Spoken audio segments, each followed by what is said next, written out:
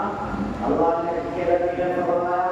کہ تم اپنے بچوں پر وسعت کرو، پورے سال میں رزق میں برکت دی جائے گی۔ میں کہہ رہا ہوں اپنی ذاتی موجودگی میں کہ رب نے یہ فرمانی حکم دیا کہ میرے محبوب کہہ دے اپنی امت سے کہ ایک اس دن لاکھ روپے دوسروں پر خرچ کرو، رب تمہیں وسعت دے گا۔ بات سمجھ میں آتی ہے کہ کسی کو ہم نے دیا، صدقہ کیا، خیرات کیا، اللہ نے ہمارے رزق کو بڑھا دیا۔ ارے اسلام کی خوبی کو دیکھو، اسلام کیسا شاندار مذہب ہے۔ اللہ کے نبی نے فرمایا ارے تجھے ہی لانا ہے، تجھے ہی بنانا اور کھانا ہے، تیرا ہی مال اور تو ہی کھائے گا، ذرا اچھا بنا کے کھا لے، پورے سال کی برکت مل جائے گی۔ میرا ہی مال میں نے کھا لیا۔ اسلام کی خوبی دیکھو کہ تمہیں پورے سال کی برکت دے رہا ہے۔ پہلا یہ 10ویں محرم جو اسلام میں انتہائی قابل احترام تھا، بہت عظمت والا دن تھا، اتفاق یہ ہوا کہ اسی دن اللہ کے نبی کے نواسے حضرت حسین کی شہادت۔ وقت زیادہ ہو رہا ہے، اس لیے میں حضرت حسین کی کچھ فضائل اور مناقب نہیں بیان کر سکتا، ورنہ حضرت حسین کا مقام کیا ہے ہم سنیں گے تو خدا کی قسم دل کی دنیا کا رکھا گیا۔ ایک بتا دوں، حضرت حسین وہ عظیم شان انسان ہے، جب وہ دنیا میں آئے اور انہوں نے آنکھیں کھولی تو سب سے پہلے اپنی آنکھوں سے جس چہرے کو دیکھا ہے وہ آخری پیغمبر کا چہرہ ہے، جس سے زیادہ حسین دنیا میں کوئی نہیں۔ آنکھیں کھلتی ہے تو اس محبوب رب العالمین کو دیکھتے ہیں، جس سے زیادہ حسین ہوئے زمین پر اور پھر نبی نے خود ان کے کانوں میں اذان دی اور نبی محترم نے اپنا لعاب دہن اپنا دودھ ان کے منہ میں ڈالا، ان کو تحقیق کی ہے حضور والوں سے نبی کے لعاب دودھ سے دیا گیا، ایسا ہے نبی کا دودھ اس سے زیادہ میٹھا اور اس سے زیادہ بابرکت اور نبی کے دودھ سے زیادہ شفا والی چیز دنیا میں اور حضرت جابر بن عبداللہ نے دعوت کی صحابہ کی، تھوڑا سا کھانا تھا، کہنے لگے اللہ کے پیغمبر مہمان تو زیادہ آ گئے، کھانا تو بہت مختصر ہے، نبی کے دودھ کی چند چھینٹیں اس کھانے میں چلی گئی، خدا کی قسم سارے لشکر میں سارے صحابہ نے کھانا کھا لیا، ایسا لگا کہ ایک چمچ بھی کھانے سے نہیں۔ یہ نبی کے دودھ کی برکت ہے۔ نبی نے اپنا لعاب دہن کڑوے کنویں میں ڈال دیا، وہ کنویں کا پانی شہد سے زیادہ میٹھا ہو گیا۔ حضرت علی کی آنکھ ڈوب رہی ہے، کہتے نبی میری آنکھ ڈوب رہی، نبی نے اپنا دودھ لگا دیا، ایسی بیماری ختم ہو گئی، اس کے بعد کبھی آنکھ نہیں ہوئی۔ حضرت ابو بکر کی ایڑی میں سانپ نے کاٹا، حصول آ دیا ہے علاقہ بارش ہوتا، میرے دوستو حضرت ابو بکر کی آنکھوں سے آنسو نکلے، پیغمبر بیدار ہوئے، معلوم کیا ابو بکر کیا ہے، خدا کے پیغمبر کسی چیز نے کاٹا ہے، سانپ نے شاید میرے پیر میں کاٹ لیا ہے، نبی نے لعاب لگا دیا، اس سانپ پر زہر تھا بالکل نہ ٹک سکا، اور حضرت ابو بکر کی طبیعت ٹھیک ہو گئی اور زہر ختم ہو گیا۔ یہ نبی کے دودھ کا ہے، معجزہ ہے، وہ دودھ حضرت حسین کے منہ میں گیا، نبی نے اپنے ہاتھوں سے دیا ہے، وہ عظیم الشان ہاتھ، یہ نبی نے ان ہاتھوں کو اٹھایا دعا کے لیے، رب کائنات بارش برسا دے، دعا کر کے وہ ہاتھ چہرے پر تک نہ گئے تھے کہ آسمان پر بادل آ جاتے ہیں اور بارش ہو گئی۔ نبی نے اس ہاتھ کو چاند کی طرف اٹھایا تو چاند کے جو ٹکڑے ہو گئے، حضرت ابو ہریرہ نے کہا خدا کے پیغمبر میں آپ کے دامن سے جڑا ہوا ہوں، میری ماں کافرہ اور مشرکہ ہے، وہ جہنم کا ایندھن ہو جائے مجھے اچھا نہ لگے گا، میرے نبی دعا کر دو میری ماں کو ایمان مل جائے۔ نبی نے کہا اللہم اہدی ام ابی ہریرہ، حضرت نبی پاک نے ابو ہریرہ کی ماں کی ہدایت کی دعا کی۔ ابو ہریرہ کہتے ہیں میں نے مسجد سے دوڑ لگا دی، دیکھتا ہوں میں پہلے گھر جاؤں گا یا نبی کی دعا پہلے گھر جائے گی۔ حضرت ابو ہریرہ کہتے ہیں جن ہاتھوں کو اٹھا کے پیغمبر نے دعا کی کہ بعد میں گھر پہنچا، نبی کی دعا عرش سے فرش پر پہلے آئی، ان ہاتھوں سے اللہ کے پیغمبر نے حضرت حسین کی تعلیم کی۔ بہرحال یہ تو لمبی بات ہے کہ وہ بنا کیا ہے، بات دراصل یہ ہوتی ہے کہ حضرت نبی کریم صلی اللہ علیہ وسلم کے وصال کے بعد 2 سال حضرت ابو بکر خلیفہ رہے، حضرت ابو بکر کے بعد 10 سال حضرت عمر فاروق کی خلافت رہی، حضرت عمر کے بعد 12 سال میں قریب حضرت عثمان غنی کی خلافت رہی، حضرت عثمان غنی کے بعد 5 سال حضرت علی کی خلافت رہی، حضرت علی کے بعد 6 مہینے حضرت حسن کی خلافت رہی، اور حضرت حسن کے بعد 19 سال حضرت معاویہ کی خلافت رہی۔ اس طرح سے یہ 7 سال ہو جاتے ہیں۔ نبی جب مکے سے مدینہ آئے تھے تو 10 سال دنیا میں زندہ رہے اور 10 سال کے بعد نبی کی وفات ہوئی۔ جس وقت نبی کی وفات ہوئی اس وقت حضرت حسین کی عمر صرف 6 سال، صرف 6 سال حضرت نبی کریم دنیا سے رخصت ہو جاتے ہیں، 50 سال کا زمانہ گزر جاتا ہے، اب ہجرت کو 60 سال ہو جاتے ہیں کہ حضرت معاویہ کی دنیا سے رخصت ہو جاتے ہیں۔ حضرت معاویہ نے اپنی ہی زندگی میں اپنے بیٹے یزید کو اپنا ولی عہد بنا دیا تھا۔ یہ یزید کون ہے آپ کو بتا دوں، یہ حضرت معاویہ جو صحابی رسول ہے ان کا بیٹا ہے، اور حضرت معاویہ کی بہن نبی کی بیوی ہے ام حبیبہ، یہ نبی کی بیوی کا بھتیجا ہے، گویا یہ نبی کے سالے کا بیٹا ہے، ہدایت نہیں ہے، رشتے دار ہے پیغمبر کا، پیغمبر کے سالے کا بیٹا ہے۔ حضرت معاویہ نبی کے نسبتی بھائی ہیں جن کو سالہ کہا جاتا ہے، اور یہ حضرت معاویہ کا بیٹا ہے۔ تو حضرت معاویہ نے ان کو اپنی زندگی ہی میں اپنا ولی عہد بنا دیا۔ تمام لوگوں نے، مسلمانوں نے ان کی عہد لے لی تھی، حضرت معاویہ کی بات کو تسلیم کر لیا تھا، لیکن 5 لوگوں نے نہیں مانا۔ حضرت عبد الرحمن جو حضرت ابوبکر کے بیٹے، حضرت حسین بن علی رضی اللہ عنہ، حضرت عبداللہ بن زبیر، حضرت عبداللہ بن عمر اور حضرت عبداللہ بن عباس رضی اللہ عنہ، ان 5 لوگوں نے انکار کر دیا تھا کہ ہم نہیں ہیں، لیکن حضرت معاویہ نے کوئی بھی ان پر جبر نہیں کیا، کوئی اصرار نہیں کیا، کچھ بھی نہیں کہا، برابر ان کا احترام باقی رکھا، اور جو وظیفے تھے وہ بھی جاری رکھے۔ حضرت معاویہ نے کچھ نہیں کہا، کوئی بات نہیں۔ حضرت معاویہ کے بعد یزید جو کہ پہلے سے متعین تھا، اب وہ حاکم بادشاہ بن گیا، اس کی حکومت ہے، اس نے ان لوگوں کے پاس پیغام بھیجا کہ جنہوں نے مجھے آگے کی بیعت نہیں دی تھی ابو کے زمانے میں، ان سے جا کر کے کہہ دو اور میری بیعت ہے۔ اس زمانے میں اب یزید کے آنے سے پہلے حضرت عبد الرحمن کو دنیا سے رخصت ہو گئے۔ حضرت ابن عباس اور حضرت ابن عمر، ان دونوں صحابہ نے کہہ دیا اگرچہ ہم متفق نہیں ہیں یزید سے، لیکن ہم اس کی مبارکت کر کے جنگ کرنا نہیں چاہتے، مسلمانوں کا کوئی بہانا نہیں چاہتے، تو کہنا حضرت عبداللہ بن زبیر اور حضرت حسین نے منع کر دیا۔ ہم جہاں نظام اسلام میں کچھ تبدیلی نظر آئے، جو حاکم ایسا ہو کہ وہ خود شریعت کا زیادہ کام نہ ہو، ہم ہر ایک کی بات نہیں، کوئی بات نہیں۔ یہ حضرات وہاں سے مدینے سے سفر کرتے وقت کہا جائے،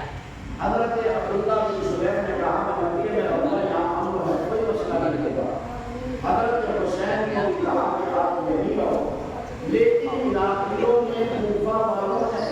ایک صندوق بھر کر حضرت حسین کو حکم دے دیتے کہ آپ یہاں آئیں۔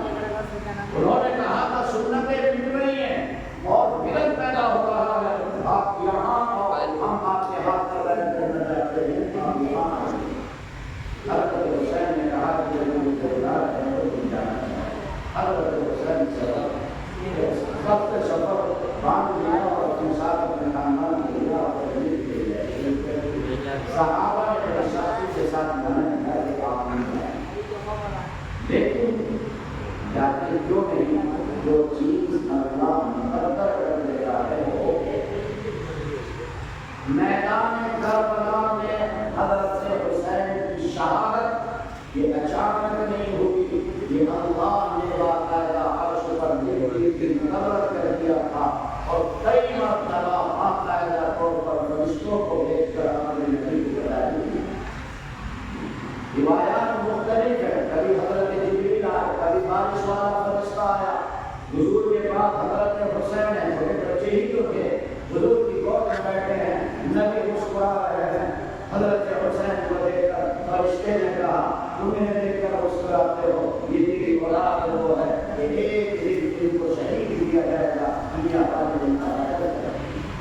اور فرشتے نے کہا اگر آپ کا حکم ہو تو وہ مٹی بھی اٹھا کر آپ کو دکھا دو، چنانچہ وہ مٹی بھی فرشتے نے اس جگہ پر جب تمہارے اس طرح سے کیا اور اللہ کی طرف سے بتایا حضرت حسین کو بھی معلوم تھا کہ مجھے شہادت نصیب ہوگی، اس لیے انہوں نے کسی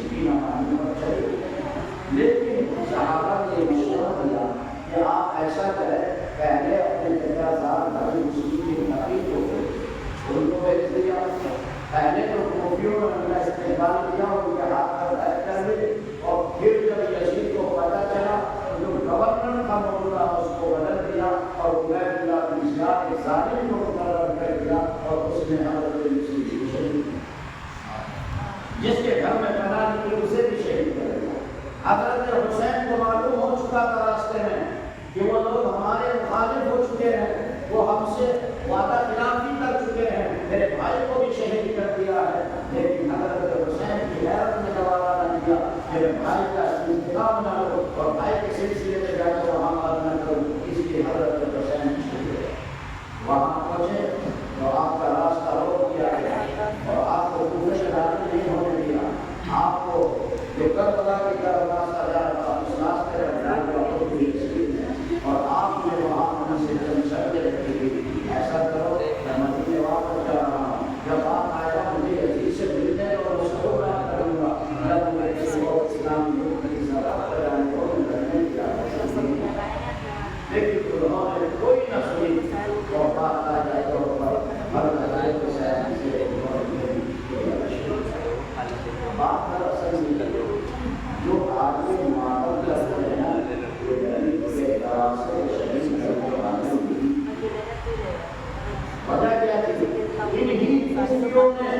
حضرت حسین کے والد حضرت علی کو شہید کیا تھا اور انہی خوفیوں نے حضرت حسین کو بلایا تھا اور بلانے کے بعد پھر ان سے غداری کی تو حضرت حسین نے وہ سارے خط ان کو لکھا دیے اور غداری کرتے ہو انہیں بھی خط لکھا تھا، انہیں بھی خط لکھا تھا، انہیں بھی خط لکھا تھا، یہ تمام کے تمام تمہارے خطوں دیے ہیں اور ہم سے غداری کرتے ہو۔ ان لوگوں کو یہ احساس ہوا کہ اگر ہم نے راستے سے حسین کو نہیں ہٹایا یہ سارے خطوط یزید کو لکھا دے اور یزید سمجھ جائے گا کہ انہیں نے حضرت حسین کو بلایا تھا اور پھر ہمیں بات دیا جائے گا اپنے آپ کو بچانے کے لیے انہوں نے حضرت حسین ورنہ سچ بات یہ ہے کہ جس خیمے میں اہل بیت کی عورتیں موجود تھی جو بھی کوئی کچھ کہتا رہے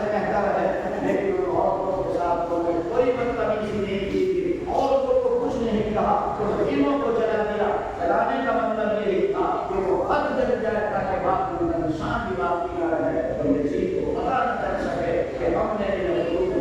بلایا۔ یہ مظلومیت ہے حضرت حسین کی کہ آپ کے ساتھ بے وفائی کی گئی ہے اور آپ کے ساتھ بے وفائی کر کے آپ کو شہید کیا گیا ہے۔ عرض یہ ہے کہ جس دن حضرت حسین کو شہید کیا ان کا سر قلم کیا گیا، اتفاق یہ ہے کہ وہ مسلم پر مزداری ایسا نہیں ہے کہ اس دن میں عظمت حضرت حسین کی شہادت سے آئی ہے، بلکہ یہ دن پہلے سے واقع تھا۔ حضرت حسین کی شہادت اس دن ہوتا اس دن حضرت حسین کی شہادت میں چاند لگ گیا کہ اللہ نے اپنے نبی کے نواسے کو شہادت کی نعمت اور دولت عطا کی اور وہ بھی اس دن عطا کی جو دن پہلے سے باعظمت اور قابل احترام۔ یہ مختصر سا میں نے خلاصہ آپ کے سامنے حضرت حسین کی شہادت کا بیان کیا۔ یہاں بس آخر میں دو بات میں آپ سے عرض کروں، جیسا کہ میں نے شروع میں عرض کیا کہ سارے اللہ نے بنایا ہے، سارے دن اللہ نے بنایا ہے، اللہ کا بنایا ہوا کوئی دن، کوئی مہینہ، کوئی رات، کوئی منٹ، کوئی سیکنڈ منحوس نہیں ہے،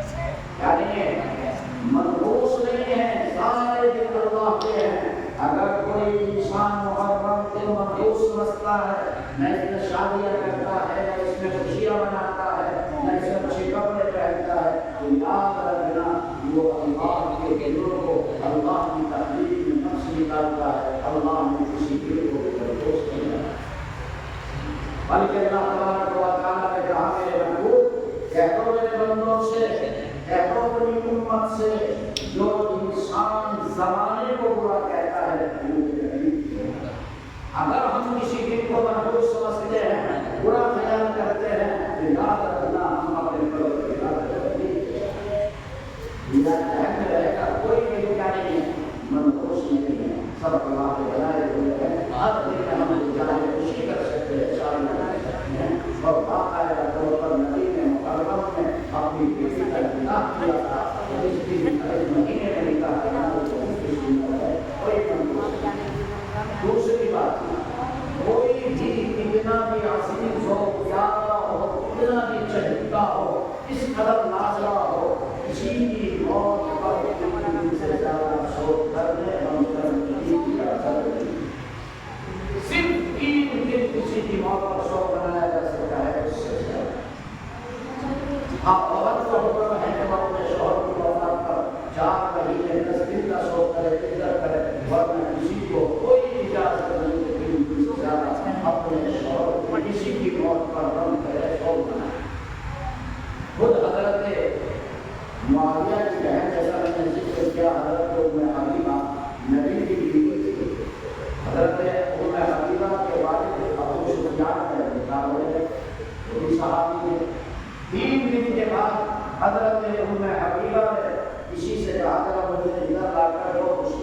خوشبو لگائی اور پھر اس کے بعد کہا کہ یہ سمجھ رہے ہوں گے کہ مجھے خوشبو کا شوق ہے یا خوشبو کی ضرورت تھی، ایسا نہیں ہے۔ آج میرے ابا ہمارے ہوئے 3 دن ہو چکے ہیں، اس لیے میں نے خوشبو لگائی ہے تاکہ دنیا والے یہ نہ کہہ سکے کہ وہ میں حقیقہ 3 دن کے بعد میرا مقابلہ کرنا ہے۔ جو کہ پیغمبر نے کہا ہے کہ 3 دن سے زیادہ بہت کرنا ہے۔ 1400 سال گزر چکے ہیں حضرت حسین کی شہادت کو، 1400 سال بعد منانے کی ایسی اجازت ہو سکتی ہے جس دین کو، جس اسلام کو ہم مانتے ہیں، اس میں تو صرف یہ چھوڑنے جو گمراہ کرنے والی باتیں ہیں، یہ امت کو گمراہی کی راہ پر لانے والی اور ان کے ایمان کو ختم و شر کرنے والی باتیں ہیں۔ اللہ کے واسطے ایسے لوگوں سے بچو اور شہیدی کو سمجھو، اس پر عمل کرو۔ اس چیز کے کرنے کے کام صرف عید ہے جو میں نے آپ کو بتایا۔ ایک بہت مزے کی بات بہت بتاتا ہے لیکن وقت پہ جس وقت نبی دنیا سے گئے، حضرت حسین کی عمر صرف 6 سال کی۔ جب حضرت حسین کی شہادت ہوئی ہے اس وقت حضرت حسین کی عمر 57 سال۔ دنیا والے جو نبی کا ماتم، حضرت حسین کا ماتم، وہ جلوس نکالتے ہیں، زنجیروں سے اپنے جسم کو زخمی کرتے ہیں، وہ صرف حضرت حسین کی 6 سالہ زندگی کو بیان کرتے ہیں۔ جو 50 سالہ مزید زندگی ہے اس کو پردہ ڈالتے اور چھپاتے ہیں۔ اگر وقت ہوتا میرے پاس میں آپ کو 50 سالہ زندگی بھی بتاتا کہ اس کو کیوں چھپایا جاتا ہے تو پیچھے راز ہے۔ در حقیقت وہ 50 سالہ زندگی ایسی ہے کہ حسین میں اور نبی کے اہل بیت میں اور صحابہ میں اتنی محبت ہے، اتنی محبت ہے کہ جس طرح حسین کو نبی سے پیار ملا ہے ایسے ہی نبی کے بعد حضرت حسین کو صحابہ سے پیار ملا ہے۔ اس 50 سالہ زندگی کو چھپا کر دنیا کو یہ پیغام دینا چاہتے ہیں کہ اہل بیت اور صحابہ کی دشمنی کی ہے، اہل بیت اور صحابہ سے پیار کرنا، اس لیے زندگی کو چھپایا۔ نبی پھر آیا اور مفتی صاحب نے حکم دیا انشاءاللہ 50 سالہ زندگی سے بڑھ رہا